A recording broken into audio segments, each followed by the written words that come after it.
I'm Brent Goff. It's good to have you with us. Tonight, an answer to the migration crisis in one European country, and it is a controversial one. The Danish parliament has passed legislation requiring refugees to pay their way, if at all possible.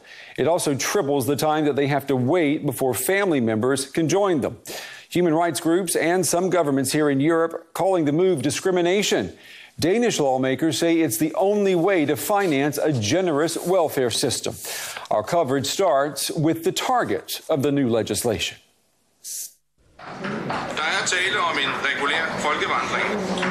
A group of refugees follow the debate in a Danish shelter. Far Dumnai is one of them.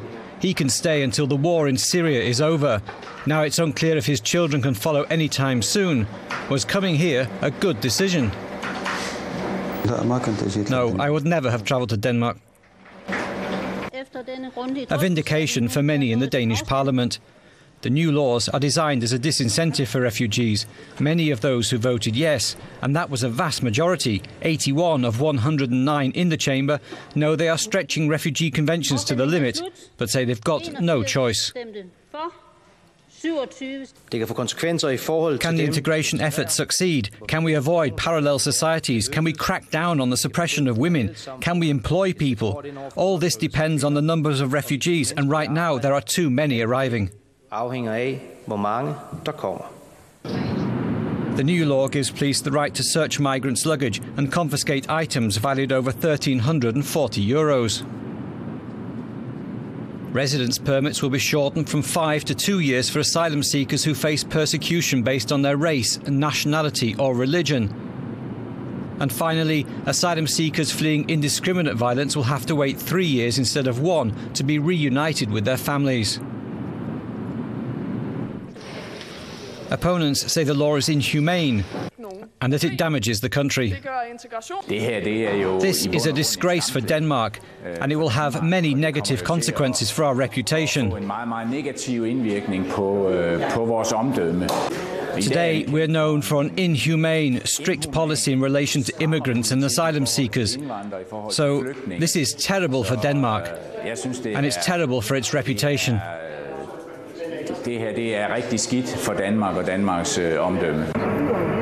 For now, refugees are still arriving in Denmark, but the Danes have now joined a growing list of European nations trying to slow the flow of refugees into their country. All right, let's find out more about this legislation. I'm joined now by Julia Ballaschk. She's a correspondent in Copenhagen. Good evening to you, Julia. Let me ask you, is this legislation, is it about discrimination, as the UN has said, or is it about numbers? I mean, someone has to pay for this generous welfare state, right? Well, officially it's about numbers, because Denmark has seen a tremendous increase in asylum seekers here since the summer. But one could say it is also about discrimination, because one part of the law is also a new quota system with a certain criteria, which depend on how people are able to be integrated into society. And here one suspects that Muslims are less able to integrate. So it's part, but the main reason is economic. Economic. And what was also part of the legislation? I understand that the monthly benefit that goes to migrants or asylum seekers, that was also increased in this legislation that was passed today. Is that correct? It was decreased. So the benefit that goes to asylum seekers was decreased by 10%. They have less money now every month. They also have, in the future, they have to pay for their own family reunification. They have to pay for the process. So the conditions are generally made harder for asylum seekers. And a majority of Danes say that they support this law, correct? Yes, that's correct. So the majority, I would say Denmark is divided. So the urban community, the people in Copenhagen, the educated people, they are very critical of the development that is taking place. But the majority of Denmark, which is quite rural, is actually supporting this current policy. All right, Julia Ballaschk, their correspondent in Copenhagen, giving us some more insight into that legislation passed today in Denmark. Julia, thank you very much. Thank you. Well, we continue our coverage now of the path that migrants take once they reach Europe. It's known as the Balkan route, from Greece through the Balkan countries up to Austria and Germany. As ever more migrants arrive, there are increasing bottlenecks as many get held up by borders and bureaucracy.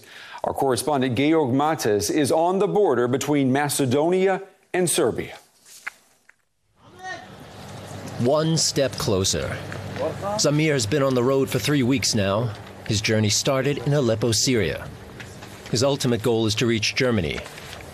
He looks ahead toward the Serbian border. Behind him stands the border to Macedonia, and with it, a lot of unpleasant memories. Some people, they have paper not good.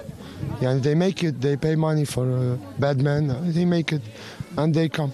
Somebody they catch, somebody they don't catch.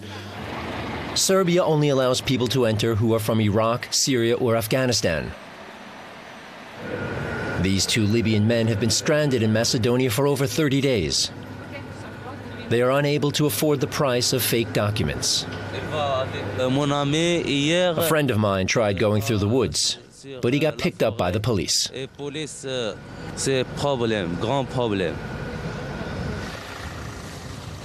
Samir from Syria has reached the Serbian border guard. This is the organized illegal border crossing set up just a few hundred meters away from the official border crossing between Macedonia and Serbia. Already over 1,000 refugees have passed this point today, and all they show to the Serbian border guards behind me at this checkpoint is a piece of paper they have received in Greece. This is the document that migrants must show at the reception center on the Serbian side. Buses carrying more migrants keep arriving. There's a cursory security check to make sure no one's carrying dangerous weapons. Then, more waiting to make the journey to the next border on the West Balkan route.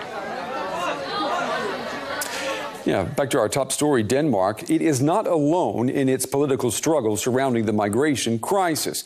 Here in Germany, the chancellor and her fellow conservatives down in Bavaria, they do not see eye to eye on how to deal with the influx. On Tuesday, Bavaria's top conservative sent his demand to the chancellor, a cap on the number of migrants and stricter control of Germany's borders. Both no-goes for the chancellor so far.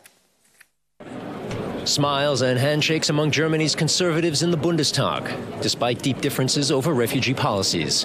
First, dozens of members of Chancellor Angela Merkel's own Christian Democrats submitted a written critique. Now there's a letter from the Bavarian sister party, the Christian Socialists, with a demand for restoring law and order in Germany and also in Bavaria. This isn't currently the case. That is why we are obliged to act. Verpflichtet zu handeln.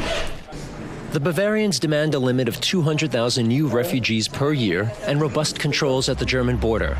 Merkel also says she wants to limit migrant flows, but she wants a European solution. I am still of the opinion that we can manage this. And of course, we are working on reducing the total number of refugees. Merkel's coalition partners, the Social Democrats, support the Chancellor and criticized the CSU's move. Sometimes politics are like a marriage.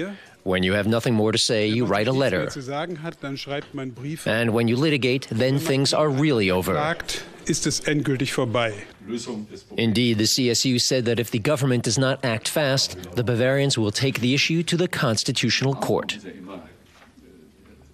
If the CSU does indeed go ahead and appeal against the government's policy, that would be the biggest possible escalation. In consequence, the CSU ministers would then actually have to leave the government, since suing themselves would be absurd.